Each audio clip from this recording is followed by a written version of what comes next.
Trade deal विरोधात ठाकरेंची शिवसेना रस्त्यावर उतरणार आहे। आमदार नितीन देशमुख यांनी ही माहिती दिली। ठाकरेंच्या शिवसेनेकडून 26 तारखेला अकोल्यात 36 ठिकाणी रास्ता रोको आंदोलन होणार आहे। आमदार नितीन देशमुख यांनी ही माहिती दिली। व्यापार करारामुळे शेतमालाचे भाव घसरल्याचा त्यांनी आरोप केलाय।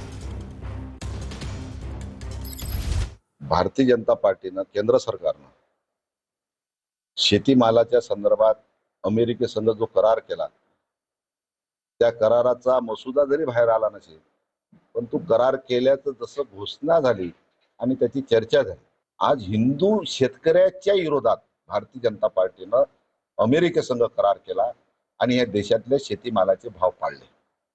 म्हणून हिंदू शेतकऱ्याच्या पाठीत खंजीर खुपसलं।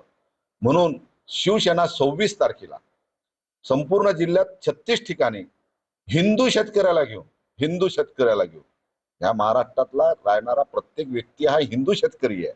म्हणून हिंदू शेतकऱ्याला घेऊन आम्ही रस्ता रोको आंदोलन 36 ठिकाणी या ठिकाणी करणार आहोत।